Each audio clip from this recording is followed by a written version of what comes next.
এখানে আমাদের বাড়ি, আমাদের বুড়ি। আমি যাচ্ছি হচ্ছে হঠাৎ করে আমার ঢাকায় যেতে হইতেছে। আমার ছোট বোন আসছে, ওরে নিয়ে হাসপাতালে যেতে হবে। সবাই দোয়া তোমার করবেন। আমি জয়দেবপুর পর্যন্ত দিয়ে আসবো। না না, লাগবে না, যেতে পারবো। রেহান আমারে আগায় দিতে যাইতেছে ব্যাগ টেক নিয়ে, আর আমি এই যে ব্যাগটা নিছি এটার মধ্যে কাঁথা টাথা সেলাই করে নিছি সব কিছু। তো ইনশাল্লাহ সহি সালামত এখন যাইতে পারলে হয়। যখন বৃষ্টি হইতাছিল অবস্থা, হুম তখন ওই যে মাটির রাস্তা দেখতেছো না, হুম। ওই রাস্তা পর্যন্ত উঠছি।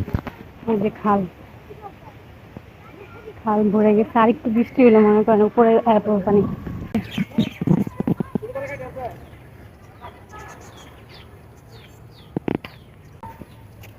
এই যে পানি ভরছে আর এখন এখানে